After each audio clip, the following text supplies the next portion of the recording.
কৃষক বন্ধুরা দেখুন, একটানা 15-20 দিন বৃষ্টি হওয়ার দরুন আমরা যারা লঙ্কা চাষি আমাদের কিন্তু এক প্রকার মাথায় হাত। কেননা দেখুন, আমার এই গাছে কিন্তু প্রচুর লঙ্কা আসছে আমার এই জমিতে।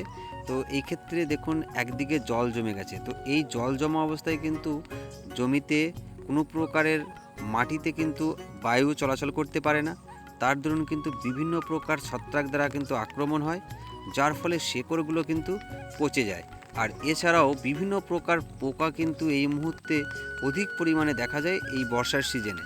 তো আমাদের কিন্তু এই জল যদি জমিতে থাকে তাহলে কিন্তু সেগুলোকে বের করে দেওয়ার ব্যবস্থাপনা করতে হবে। কারণ আমাদের এই জমি থেকে আমি, বাবা আর দাদা চলে এসেছিলাম বৃষ্টির মধ্যেই, কারণ আমাদের লঙ্কা গাছগুলোকে রক্ষা করতে হবে। কারণ এই মুহূর্তে লঙ্কার দাম কিন্তু প্রচণ্ড। আর এর পাশাপাশি আমাদের এর পরবর্তীতে বিভিন্ন কার্যকলাপ থাকবে লঙ্কা গাছগুলোকে রক্ষা করার জন্য। তো আমি কি কাজ করব সেগুলো আপনাদের তুলে ধরবো পরবর্তী ভিডিওটিতে।